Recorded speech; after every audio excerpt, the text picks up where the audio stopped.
जय महादेव। पिछले वीडियो में हमने ये जाना कि राजा रेवत और रेवती ने किस स्वरूप से समय यात्रा की, किंतु इस वीडियो में हम ये जानेंगे कि ये समय यात्रा कैसे हुई। अर्थात राजा रेवत और रेवती ने ब्रह्मलोक पर केवल एक मुहूर्त जितना समय व्यतीत किया, किंतु इतने ही समय में पृथ्वी पर 11,66,40,000 वर्ष किस स्वरूप से व्यतीत हो गए।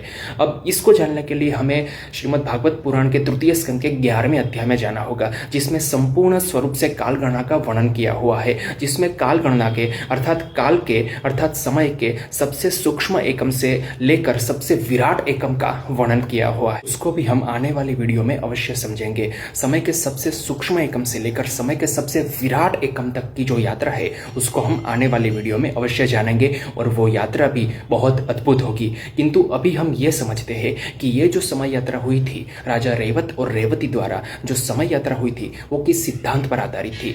देखिए, सिद्धांत एक ही है कि हमारा जो ये ब्रह्मांड है वो पूरे ब्रह्मांड में समय एक नहीं है। अर्थात समय एक गति से सब स्थान पर नहीं चलता है। पृथ्वी पर जिस गति से समय चलता है उसी गति से ब्रह्मांड में अलग अलग स्थानों पर समय नहीं चलता है, वहां अलग अलग स्वरूप से समय चलता है। अर्थात पृथ्वी पर जितने समय में 1 वर्ष होता है, यदि आप पृथ्वी के बाहर चले जाए उतने ही समय में अलग स्थान पर 1 वर्ष से अधिक समय भी हो सकता है, 1 वर्ष से कम समय भी हो सकता है। वो उस बात पर निर्धारित करता है कि आप किस स्थान पर हो ब्रह्मांड। इसी प्रकार ब्रह्मलोक पृथ्वी पर तो है नहीं, वो पृथ्वी के बाहर ब्रह्मांड में है। और राजा रेवत और रेवती जब पृथ्वी को छोड़कर ब्रह्मलोक पर गए तो उनके लिए समय ब्रह्मलोक के अनुसार व्यतीत हुआ और पृथ्वी पर समय अपने अनुसार व्यतीत हुआ। अर्थात पृथ्वी पर समय की जो गति थी उसके अनुसार व्यतीत हुआ, और राजा रेवत और रेवती के लिए समय ब्रह्मलोक के अनुसार व्यतीत हुआ। और इसी कारणवश ब्रह्मलोक पर राजा रेवत और रेवती ने 1 मुहूर्त जितना व्यतीत किया समय, किंतु उतने ही समय में पृथ्वी पर 27 महायुग व्यतीत हो गए।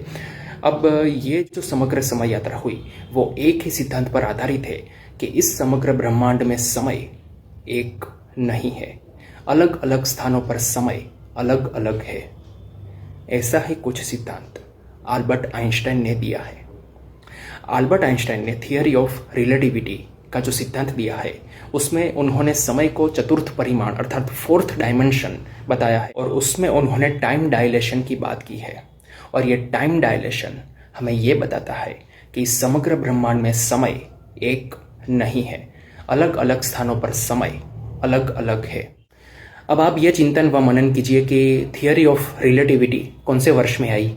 1905। और हमारे पुराण व शास्त्रों की रचना कब हुई? आज से सहस्रों और लाखों वर्षों पहले। इससे हम ये जान सकते हैं कि हमारी संस्कृति का ज्ञान, हमारे ऋषि मुनियों का ज्ञान आधुनिक ज्ञान से अनेक गुना अधिक था। अभी के लिए आप इतना स्मरण रखिए। अगले वीडियो में हम टाइम डायलेशन को समझेंगे, अर्थात समय अलग अलग किस स्वरूप से है। एक ही समय है किंतु वो अलग अलग स्थानों पर अलग अलग किस स्वरूप से अपने आप को दर्शाता है। और हम ये भी जानेंगे कि हमारे जो ऋषि मुनि थे वो केवल समय यात्रा के विषय में जानते नहीं थे, वो स्वयं समय यात्रा कर भी सकते थे। अभी के लिए आप इतना स्मरण रखिए। हर हर महादेव।